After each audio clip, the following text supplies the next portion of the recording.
21 सितंबर 2024 work energy power में paper 2 के questions कर रहे हैं, जिसका आज आखिरी दिन है। उसके बाद कल से हम पेपर 1 शुरू करेंगे। सबसे पहला क्वेश्चन रीड एंड राइट वाले भाई साहब ने ऐसा कॉपी पेस्ट किया कि इस क्वेश्चन को पढ़ के मैंने 5 मिनट ज़ाया कर दिए। कि क्वेश्चन में लिखा है the spring is cut so that the spring x tends upward. अब जो बात है वो क्वेश्चन में बोल रहा है, वो मुझे क्वेश्चन में जो नीचे डायग्राम दी हुई है उसमें नजर ही नहीं आ रही। तो आप यकीन करें, मैं आपकी 10 बजे भी क्लास शुरू कर देता पाकिस्तानी, लेकिन ये पहला पैराग्राफ मेरे समझ में ही नहीं आया। तो मैंने बोला भाई क्लास को 15 मिनट आगे बढ़ा दो। वजह क्या बनी? रीड एंड राइट वाले साहब ने क्या करा, क्वेश्चन का ओनली सी पार्ट यहाँ पे प्रिंट कर दिया, और क्वेश्चन का जो ए और बी पार्ट था जिसमें ये डायग्राम बनी हुई थी वो उन्होंने छापी नहीं।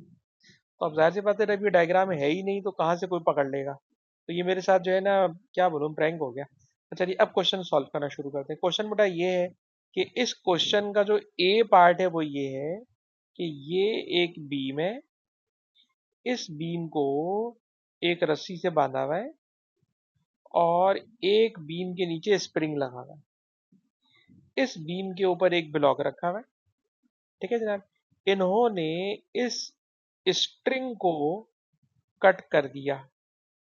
तो अब बात समझ में आएगी कि जब आप स्ट्रिंग को कट करेंगे, जो मैं इरेज कर रहा हूँ, ये मैंने स्ट्रिंग को कट कर दिया, गायब कर दिया। जैसे मैं स्ट्रिंग कट करूंगा तो ये वाला जो स्प्रिंग है ये एक्सटेंड होगा, और जब एक्सटेंड होगा तो जो ऊपर ब्लॉक रखा हुआ है ना, इसे उड़ा देगा।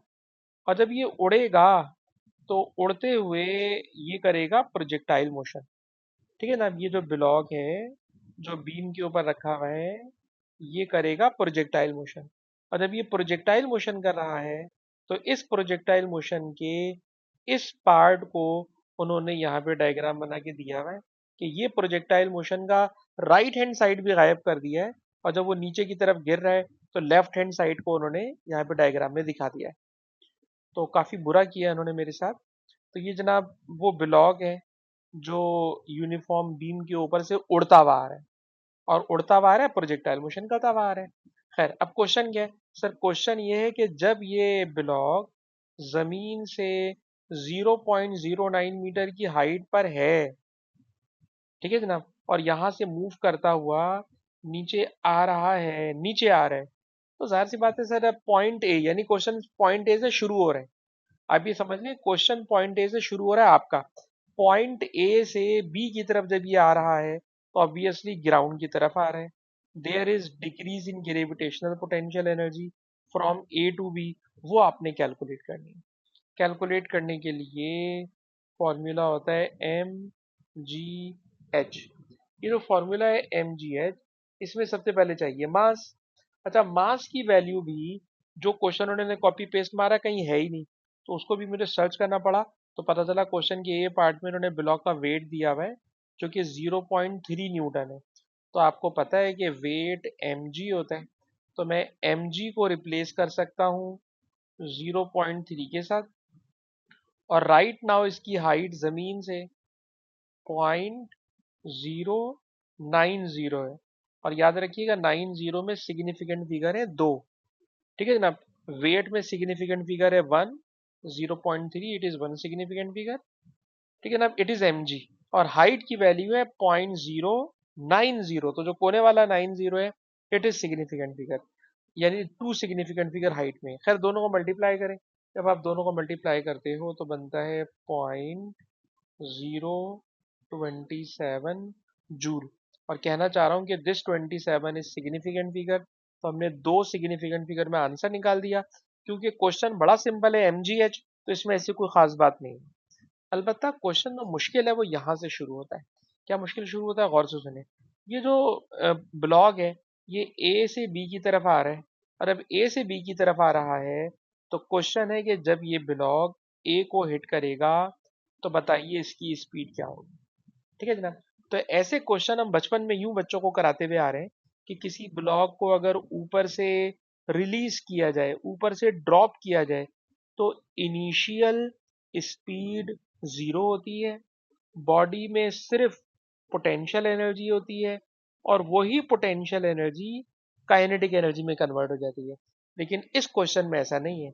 ब्लॉक जो है पोजीशन ए पर ऑलरेडी मूव करता हुआ आ रहा है, ऑलरेडी मूव करता हुआ आ रहा है। और जब वो ऑलरेडी मूव करता हुआ आ रहा है तो A is not the highest point. अगर हाईएस्ट पॉइंट होता तो दिमाग में वेलोसिटी जीरो होना, काइनेटिक एनर्जी जीरो होना दिमाग में आता। ऑल्दो कि प्रोजेक्टाइल मोशन में हाईएस्ट पॉइंट के ऊपर भी काइनेटिक एनर्जी जीरो नहीं होती है। तो ए पर काइनेटिक एनर्जी जीरो नहीं है। ए पर काइनेटिक एनर्जी जीरो नहीं है। तो ए पर वो ब्लॉक फ्लाई करता हुआ आ रहा है, उड़ता हुआ आ रहा है। तो ऑब्वियसली पोजीशन ए पर उसमें काइनेटिक एनर्जी है। ए पर काइनेटिक एनर्जी है क्योंकि वो ऑलरेडी मूव करता हुआ आ रहा है। ए पर पोटेंशियल एनर्जी है क्योंकि वो जमीन से अच्छी खासी हाइट पर है। जमीन से अच्छी खासी हाइट पर है। और जब ये ब्लॉक जमीन को आके हिट करेगा तो ऑब्वियसली इसकी सारी की सारी एनर्जी कन्वर्ट हो जाएगी काइनेटिक एनर्जी में। जब ये जमीन को हिट करेगा, जब ये जमीन को हिट करेगा तो इसकी सारी की सारी काइनेटिक एनर्जी, यानी जो भी ऊपर वाली पोजीशन ए पर एनर्जीज हैं वो सारी की सारी फाइनली कन्वर्ट हो जाएंगी काइनेटिक एनर्जी में। तो पहली बात तो ये समझने की जरूरत है कि अगर किसी ऑब्जेक्ट को जस्ट ड्रॉप किया जाए तो हम लिखते हैं loss of potential energy equal to gain of kinetic energy. But in this case, at point A, the block is not stationary, it is already moving. So it contains kinetic energy. Due to its height, it contains potential energy. और जब इन दोनों energies को लेके वो जमीन को आ रहा है और जमीन को हिट कर रहा है तो हिट करते वक्त इसके अंदर क्या आ जाएगी, काइनेटिक एनर्जी आ जाएगी। इस क्वेश्चन में गौर से पढ़े तो लिखा हुआ है कि जब ये ब्लॉक जमीन को हिट कर रहा है तो इसकी kinetic energy at B it is 0.044। Kinetic energy at B it is 0.044। It is given, ये गिवन है जी। ठीक है जनाब, लेफ्ट साइड पर आ जाए। पोटेंशियल एनर्जी, तो भाई ए पर पोटेंशियल एनर्जी भी हमने कैलकुलेट की है और वो है 0.027। Potential energy due to the height होती है, हाइट की वजह से पोटेंशियल एनर्जी इसकी 0.027। अब काइनेटिक एनर्जी एट ए, और क्वेश्चन पढ़े तो हमें ए पर स्पीड कैलकुलेट करना है, ए पर स्पीड कैलकुलेट करना है।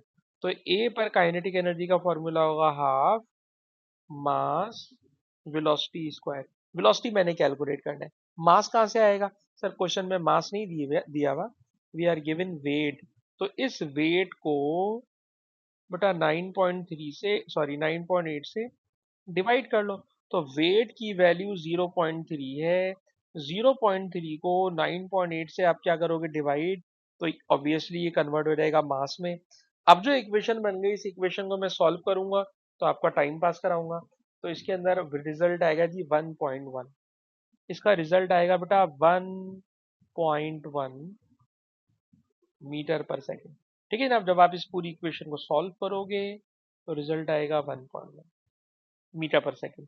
तो जो काम की बात है वो बेटा मैंने बता दी कि ए पर ब्लॉक स्टेशनरी नहीं है, ब्लॉक में पहले से काइनेटिक एनर्जी है due to the motion, potential energy है ड्यू टू द हाइट, और ये दोनों एनर्जीज को लेकर जब ये जमीन को हिट करेगा तो kinetic energy at B it is given. तो इस रिलेशन में से मैंने आराम से स्पीड कैलकुलेट कर लेनी है। उसके बाद क्वेश्चन का जो थर्ड पार्ट है, ये प्रोजेक्टाइल मोशन का सवाल है। अगर बच्चा प्रोजेक्टाइल मोशन पढ़ रहा हो तो उसे याद होगा प्रोजेक्टाइल मोशन में वेलोसिटी का जो हॉरिजेंटल कंपोनेंट होता है वो कांस्टेंट रहता है। और उसकी वजह क्या है सर, उसकी वजह ये है कि हमने अज्यूम किया हुआ है नो एयर रेजिस्टेंस। अगर एयर रेजिस्टेंस नहीं है तो ऑब्वियसली हॉरिजेंटल डायरेक्शन में कोई रेजिस्टिव फोर्स नहीं है। और जब कोई रेजिस्टिव फोर्स नहीं है हॉरिजेंटल डायरेक्शन में तो horizontal component of velocity will remain constant. तो no resistive force, no resistive force in horizontal direction. अगर हॉरिजेंटल डायरेक्शन में कोई रेजिस्टिव फोर्स नहीं है तो वेलोसिटी का horizontal component will remain constant. ठीक है ना, अब तो ये तो प्रोजेक्टाइल मोशन का सवाल बिला वजह बीच में आ गया। अब आ जाइए वेलोसिटी के ग्राफ पर। वेलोसिटी का ग्राफ, और वेलोसिटी भी कौन सी वाली, वर्टिकल वेलोसिटी, क्योंकि प्रोजेक्टाइल का बेटा आधा पार्ट बना हुआ है ना, तो वर्टिकल वेलोसिटी। हॉरिजॉन्टल वेलोसिटी अगर क्या था, हॉरिजॉन्टल वेलोसिटी का तो ये ग्राफ बनता है, क्योंकि हॉरिजॉन्टल वेलोसिटी चेंज होती ही नहीं है। वर्टिकल वेलोसिटी, हाँ सर वर्टिकल वेलोसिटी का ग्राफ बनेगा। सर वर्टिकल वेलोसिटी का ग्राफ कैसे बनेगा? तो क्वेश्चन है ए पर, बताइए ए पर क्या उसकी वेलोसिटी जीरो थी? नहीं सर, ये ए जो है ना, इस ए पर तो अभी अभी हम लोगों ने इसकी वेलोसिटी निकाली है, ये रही। सर ये वेलोसिटी पॉइंट ए पर है, तो वेलोसिटी पॉइंट ए पर ऑलरेडी है, दैट इज 1.1। ये मैंने यहाँ पे पॉइंट ले लिया और इस पॉइंट पे नंबर भी डाल रहा हूँ कि पॉइंट ए पर इसकी वेलोसिटी है 1.1। अच्छा, फिर 1.1 के बाद अब ब्लॉक ऊपर से नीचे आ रहा है। जब ऊपर से नीचे आ रहा हो, प्रोजेक्टाइल मोशन हो, एयर रेजिस्टेंस नेग्लिजिबल हो, तो ग्राफ स्ट्रेट लाइन होता है। ठीक है जनाब, ग्राफ स्ट्रेट लाइन जब होता है जब फ्री फॉल मोशन हो और एयर रेजिस्टेंस ना हो। अगर एयर नहीं होगी तो ग्राफ ये वाला होगा, और अगर एयर होती तो आपको याद है एयर की सूरत में मैं लास्ट वीक पढ़ा चुका हूँ टर्मिनल वेलोसिटी वाला टॉपिक, तो वो टर्मिनल वेलोसिटी वाला ग्राफ में यूं बना था। अगर इस इनिशियल वेलोसिटी जीरो होती तो ओरिजिन से शुरू करता, इनिशियल वेलोसिटी जीरो नहीं है तो मैं थोड़ा ऊपर से शुरू करता। एयर की प्रेजेंस में ग्रीन वाला ग्राफ होता, पर ये एयर नहीं है भाई, ये प्रोजेक्टाइल मोशन है। प्रोजेक्टाइल मोशन में air resistance negligible, it is free fall motion, the vertical velocity will increase at constant rate, so the graph will be straight line. तो ये क्वेश्चन मैंने कंप्लीट कर लिया। इस क्वेश्चन में वर्क एनर्जी पावर थोड़ा सा था और ज्यादातर इसके अंदर प्रोजेक्टाइल मोशन के कॉन्सेप्ट्स थे। सर क्वेश्चन नंबर 2 तो बहुत ही दूर की बात है। सर क्वेश्चन नंबर 2 इस चैप्टर का टॉपिक ही नहीं है। ये इक्विलिब्रियम, टर्निंग इफेक्ट, जो मुझे लगता है हम लोग नेक्स्ट वीक से स्टार्ट कर लेंगे, ये उसका टॉपिक है। तो क्वेश्चन नंबर 2 को अभी टोटली इग्नोर मारिए। क्वेश्चन नंबर 3 हमारा टॉपिक है इस चैप्टर का। टॉपिक के अंदर पहली बात पूछ रहे हैं, डिफाइन पावर। सर पावर की डेफिनेशन बचपन से पढ़ते हुए आ रहे हैं, वही वाली डेफिनेशन फिट कर दें। Rate of doing work, rate of doing work, it is called power. उसके बाद पावर का एक फार्मूला ड्राइव करने के लिए बोल रहे हैं, जो मैं लास्ट वीक करा चुका हूँ। लास्ट वीक मैंने कराया है कि पावर होती है वर्क अपॉन टाइम, वर्क होता है force into displacement upon time. Force को ऐसे ही छोड़ दो, ये डिस्टेंस या displacement upon time, it becomes velocity. तो ये बस मैंने ऐसे ही जल्दी से करा दिया। अब आ जाइए असली सवाल पर। असली क्वेश्चन क्या है? कह रहे हैं जनाब, इंजन इतनी पावर प्रोवाइड कर रहा है, ठीक है, और इस पावर से जो ट्रैवलिंग हो रही है वो 25 मीटर पर सेकंड की कांस्टेंट वेलोसिटी से जो व्हीकल है वो भाग रहा है। क्वेश्चन है कि आपको पावर बता दी, वेलोसिटी बता दी, फोर्स बतानी है, फोर्स बतानी है। ठीक है जनाब, तो याद रखिएगा ये इंजन की ड्राइविंग फोर्स भी होगी और यही रेजिस्टिव फोर्स भी होगी। देखो जब कांस्टेंट वेलोसिटी होती है ना, तो कांस्टेंट वेलोसिटी मिलती ही जब है जब इंजन की ड्राइविंग फोर्स जो उसको आगे भगा रही है और रेजिस्टिव फोर्स जो उसको एयर रोक रही है, जब दोनों बराबर होते हैं तभी वो कांस्टेंट वेलोसिटी से भागती है। तो कांस्टेंट वेलोसिटी हो तो अगर वो ये कहता है कैलकुलेट इंजन फोर्स, तो भी मैं यही काम करता। अगर वो कह रहा है कैलकुलेट रेजिस्टिव फोर्स, तब भी मैंने यही काम करना है। काम क्या है? सर काम ये है, अभी अभी इसने एक फार्मूला ड्राइव कराया है, power is the product of force into velocity. Power, sir power है 130 kilo watts, force is to be calculated, velocity 25। Calculator चलाने में हम आपको तंग नहीं करेंगे, बस मान लें कि फोर्स का रिजल्ट आ जाएगा 5200 न्यूटन, 5200 न्यूटन। ठीक है ना, ये क्वेश्चन हमारा हो गया खत्म। अच्छा जी, ये पार्ट हो गया खत्म। ये पार्ट खत्म होने के बाद जो नेक्स्ट पार्ट है, उस नेक्स्ट पार्ट में हम अब्दुल्ला को तंग करेंगे। अब्दुल्ला बेटा लास्ट वीक हमने एक टॉपिक पढ़ाया है और हमें उम्मीद है कि आपको याद होगा। ये ग्राउंड है, ये ग्राउंड के साथ एक इनक्लाइन प्लेन है, इस इनक्लाइन प्लेन पर एक ऑब्जेक्ट रखा हुआ है, इस इनक्लाइन प्लेन ने जमीन से एंगल थीटा बनाया हुआ है, इस ब्लॉक या इस ऑब्जेक्ट का वेट mg डाउनवर्ड एक्ट कर रहा है। सवाल है कि जो इस वेट का कंपोनेंट इस ऑब्जेक्ट को नीचे की तरफ स्लाइड करता हुआ लाता है, स्लाइड डाउन करता हुआ लाता है, बताइए इसका फॉर्मूला क्या होता है अब्दुल्ला? अब आपको याद नहीं है, जब कोई ऑब्जेक्ट इंक्लाइन प्लेन पे रखा हुआ हो, रैम पे रखा हुआ हो, तो उसका अपना वेट mg होता है। mg के दो कंपोनेंट्स होते हैं। वो कंपोनेंट वेट का, देखिए, वेट का वो कंपोनेंट जो ब्लॉक को स्लाइड डाउन कराता है, and it is parallel to the surface of road, it is always M G sine theta. देखो, कंपोनेंट या तो साइन थीटा होगा या कॉस थीटा होगा। तो मैंने आपको लास्ट वीक यूं लिखकर भी पढ़ाया था कि कभी भी बोले स्लाइड कराना है, तो स्लाइड कराने के लिए फौरन जहन में आना चाहिए कि सर फॉर्मूला होगा एम जी साइन थीटा। जब स्लाइड कराना है तो इंक्लाइन प्लेन पर स्लाइडिंग जो कंपोनेंट ऑफ वेट होता है, it is M G sine theta. तो ये एम जी साइन थीटा इसे नीचे की तरफ स्लाइड कराने की कोशिश कर रहा होता है। अब अगर इंजन लगा हुआ है और इंजन इस ऑब्जेक्ट को नीचे से ऊपर ले जाने की कोशिश कर रहा है और कांस्टेंट वेलोसिटी से ले जाने की कोशिश कर रहा है, तो इंजन को फोर्स लगाना होगी mg साइन थीटा। इसे नीचे से ऊपर ले जाने के लिए उसको फोर्स लगाना पड़ेगी mg साइन थीटा। अब जरा क्वेश्चन पर आ जाए। क्वेश्चन ये है जनाब कि जो व्हीकल पहले नॉर्मल रोड पे चल रही थी, उस नॉर्मल रोड पर उसको रेजिस्टिव फोर्स मिल रही थी 5200। तो इतनी फोर्स तो अभी भी उसको लगाना होगी। रोड पर गाड़ी चल रही थी, रेजिस्टिव फोर्स 5200, ठीक है जनाब। लेकिन अब यही गाड़ी उतनी ही स्पीड से रैंप के ऊपर चल रही है।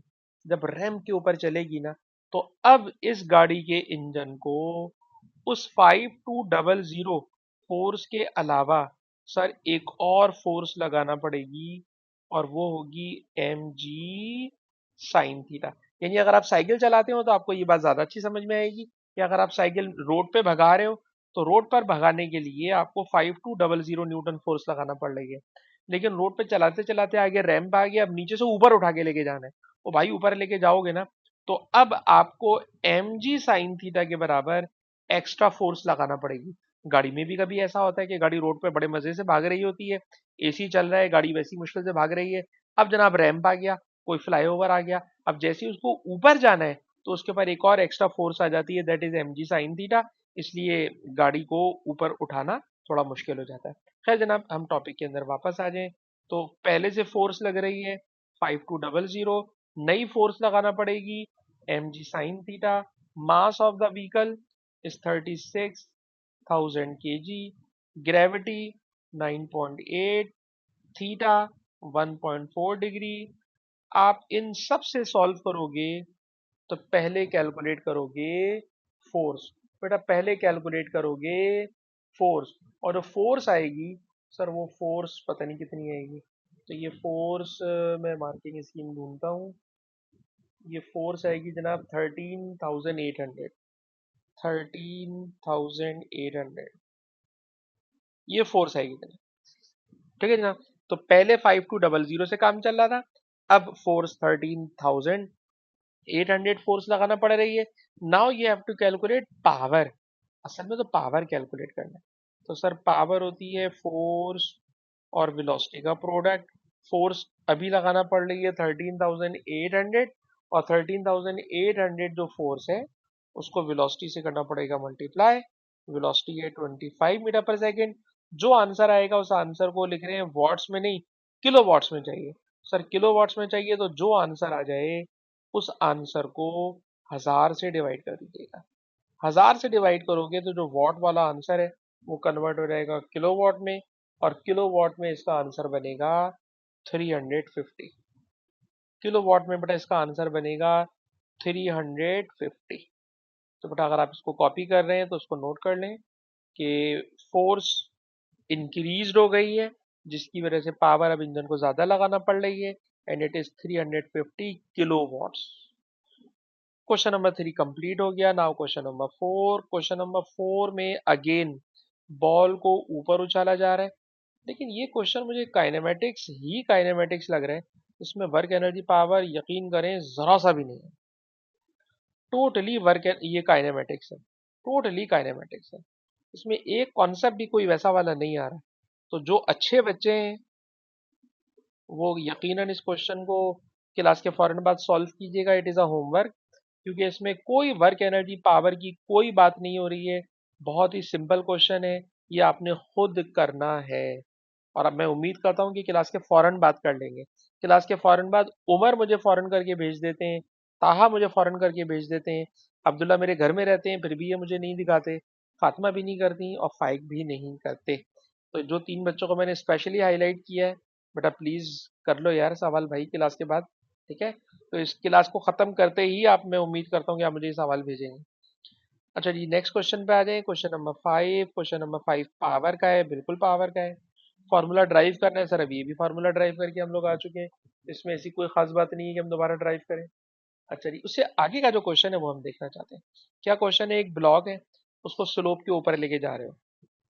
जब स्लोप के ऊपर लेके जा रहे हो, एक वायर से आपने बांधा हुआ है और वायर से उसको ऊपर खींच रहे हो, तो ऊपर खींचने के लिए जो फोर्स लग रही है यकीनन it will be tension. Tension होगी। ठीक है जनाब। क्वेश्चन क्या है सर, जो मोटर लगी हुई है उस मोटर की पावर है 56 वॉट्स। मोटर की पावर है 56 वॉट्स, नंबर 1। नंबर 2, जो ब्लॉक बंधा हुआ है उसका वेट है 430 न्यूटन।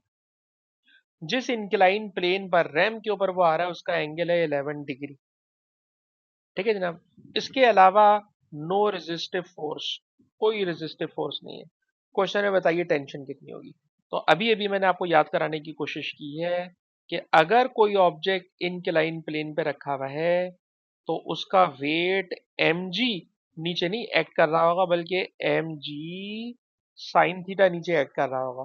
और उसी mg साइन थीटा को जो टेंशन वाली फोर्स है वो उसको कंट्रोल करने की कोशिश कर रही होगी, ओवरकम करने की कोशिश कर रही होगी। तो क्वेश्चन में जनाब यही वाली बात कही गई है कि जनाब कोई और रेजिस्टिव फोर्स नहीं है, इसलिए हम मान लेते हैं कि tension is equal to mg। mg is the weight, mg is the weight with sine theta, theta है 11 डिग्री। इसको भी बेटा मैं मार्किंग स्कीम में ढूंढता हूँ इसका क्या आंसर है, ताकि आपके वक्त की बचत हो सके। इसका आंसर है 82 न्यूटन। इसका आंसर है 82 न्यूटन। ठीक है जनाब। तो tension equal to M G sine theta. Ramp पर कोई ऑब्जेक्ट का weight M G sine theta बन जाता है और उसको ऊपर वाली फोर्स उठाने की कोशिश कर रही होती है। क्वेश्चन है स्पीड कैलकुलेट करें। सर अगर हमें पावर गिवन है, फोर्स टेंशन की सूरत में है, स्पीड कैलकुलेट करना है, तो पावर की जगह लिखूंगा मोटर की पावर 56 वॉट्स, फोर्स लग रही है टेंशन की सूरत में 82, स्पीड बेटा कैलकुलेट करना है। और अब स्पीड कैलकुलेट करना है तो 56 को 82 से डिवाइड करोगे तो रिजल्ट आएगा 0.68, यूनिट होगी मीटर पर सेकेंड। तो पावर के सीधे सीधे से सवाल देख रहे हैं। उसके बाद क्वेश्चन में और क्या बोलते हैं सर, ये बोल रहे हैं कि रेट का मतलब टाइम से डिवाइड करना, gravitational potential energy is equal to useful power output of the motor. ठीक है जनाब। जो पावर है वो gravitational potential energy. One of this reason for this that there is no work done against resistive force. ठीक है जनाब। ये उस सूरत में जब कोई रेजिस्टिव फोर्स ना हो। By considering the motion of the block state another reason for this. कोई रीजन बतानी है, कोई रीजन बतानी है। और रीजन क्या है सर, मतलब क्वेश्चन क्या, पहले क्वेश्चन समझने की कोशिश कीजिए कि मोटर पावर दे रही है, मोटर की जो पावर है वो ग्रेविटेशनल पोटेंशियल एनर्जी के रेट में जा रही है। अच्छा, ब्लॉक ऊपर भाग रहा है तो काइनेटिक एनर्जी। अगर रेजिस्टिव फोर्स होती तो वर्क अगेंस्ट रेजिस्टिव फोर्स होती। ये मैंने एक लंबी कहानी कर दी, लेकिन जरा नोट कीजिए क्वेश्चन में उसने खुद कहा है नो रेजिस्टिव फोर्स। सर अब उसने खुद क्या दिया, नो रेजिस्टिव फोर्स, तो ये चीज तो आउट हो गई। कह रहे एक और वजह है, स्टेट एनदर रीजन, कोई एक और वजह है जिसकी वजह से मोटर की सारी पावर सिर्फ पोटेंशियल एनर्जी में जा रही है। तो उमर आप हमें बता सकते हैं, मैंने इक्वेशन लिखी हुई है, इक्वेशन को सामने देखते हुए आप मुझे बताइए कि मोटर की सारी पावर सिर्फ पोटेंशियल एनर्जी में क्यों जा रही है। इसकी दूसरी रीजन क्या है? तो आप कहेंगे सर कि आपने लास्ट वीक पढ़ाया था कि अगर कोई ऑब्जेक्ट कांस्टेंट स्पीड से मूव कर रहा हो ना, तो काइनेटिक एनर्जी वाला फैक्टर भी गायब हो जाता है। ठीक है जी, काइनेटिक एनर्जी वाला फैक्टर भी गायब हो जाता है। और अगर काइनेटिक एनर्जी वाला फैक्टर भी गायब हो गया, तो अब हम कह सकते हैं कि सारी की सारी जो मोटर की पावर है वो रेट ऑफ पोटेंशियल एनर्जी में जा रही है। तो मैं लिखूंगा constant speed, no change in kinetic energy, no change in kinetic energy. ठीक है जनाब, जब मोटर काम कर रही है तो मोटर की पावर, मोटर की एनर्जी सिर्फ ग्रेविटेशनल पोटेंशियल में जा रही है, किसी और में क्यों नहीं जा रही? जब आप सर क्वेश्चन में खुद लिख के दिया हुआ है नो रेजिस्टिव फोर्स, और कोई वजह, तो भाई स्पीड कांस्टेंट होगी तो काइनेटिक एनर्जी में नहीं जा रही होगी। तो ये वाली बात बेटा मैंने लास्ट वीक पढ़ाई भी थी, जो आपने यहाँ कनेक्ट करनी थी। कोई बात नहीं बेटा उमर, मुझे लग रहा है माइक्रोफोन में इशू आ गया, वरना सवाल आसान था। Now the last part of the question, sir efficiency. Efficiency क्या चीज होती है? भाई एफिशिएंसी के सवाल ना P1 में आपको ऐसे खतरनाक मिलेंगे ना, इसमें तो आप देखिएगा बिल्कुल मासूम सा सवाल आने वाला है। एफिशिएंसी, सर एफिशिएंसी होती है output divided by input. Efficiency होती है बेटा आउटपुट डिवाइडेड बाय इनपुट। अगर परसेंटेज में दिया हुआ तो मल्टीप्लाई 100। ये मैंने खाली फॉर्मूला लिखा, सवाल अभी तक नहीं पढ़ा। अब क्वेश्चन में आ रहे हैं। क्वेश्चन क्या है? एफिशिएंसी 80% है, तो भाई मैंने यहाँ पे लिख दिया है 80, और ये मल्टीप्लाई वाला 100 माना कि डिवाइड हो गया। 80% 0.8 में कन्वर्ट हो गया। राइट हैंड पर आ जाए, क्या बोल रहा है? कह रहे calculate time for an input energy of 1.6 kilo joule to be supplied to the motor. ठीक है जनाब। अच्छा ये बताइए आउटपुट पावर कितनी थी? आउटपुट पावर कितनी थी? तो क्वेश्चन में ऊपर उसने दिया हुआ था बेटा, खुद लिख के दिया था कि आउटपुट पावर मोटर की 56 वॉट है। तो आउटपुट पावर बेटा 56 वॉट है। मैं पावर कैलकुलेट करूंगा पहले इनपुट वाली, पहले बेटा इनपुट वाली पावर कैलकुलेट करूंगा। जब तक इनपुट पावर नहीं आएगी हम सवाल में आगे नहीं जा सकेंगे। पहले इनपुट पावर, इनपुट पावर बेटा डिवाइड है, वहां ले जाओ। इनपुट पावर ऊपर पहुंच गई, इधर आ जाओ। 56 ऊपर ऐसे ही रहने दो। 80, 80 को 100 से डिवाइड करूंगा तो ये बन जाएगा 0.8, और 0.8 से डिवाइड कर लेते हैं तो क्या आंसर बन जाता है बोलिए?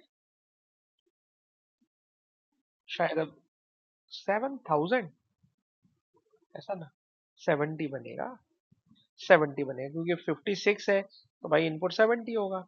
अच्छा जी, इनपुट आ गया बेटा 70। ठीक है ना, और ये पावर है, और इन्होंने जो पावर ऊपर वॉट्स में दी हुई थी तो ये भी वॉट्स में ही होगी। ठीक है ना, अब ये वॉट्स में आ गई।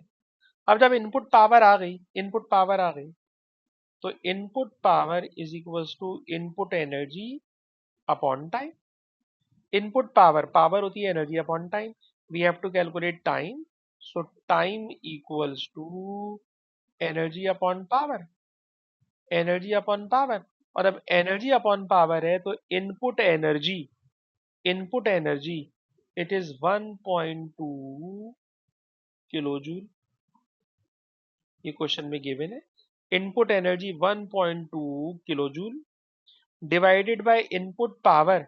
सर इनपुट पावर हमने निकाली हुई है 70, दोनों को डिवाइड करोगे तो डिवाइड करके रिजल्ट आ जाएगा 17 सेकेंड। जवाब आ जाएगा जी 17 सेकेंड। चेक करें, ऐसे ही है? ठीक है जी, 17 सेकेंड। तो बेटा इसको हम चाहें तो अब यहाँ पे स्टॉप कर सकते हैं, क्योंकि नेक्स्ट क्वेश्चन फिर मुझे लग रहा है प्रोजेक्टाइल मोशन का है, बिल्कुल प्रोजेक्टाइल मोशन का है। और अगर ये प्रोजेक्टाइल मोशन का है तो मैं 2 सवाल बच्चों को अभी अभी होमवर्क दे रहा हूँ, 2 सवाल। रिकॉर्डिंग बंद कर रहा हूँ, क्लास खत्म नहीं कर रहा भाई।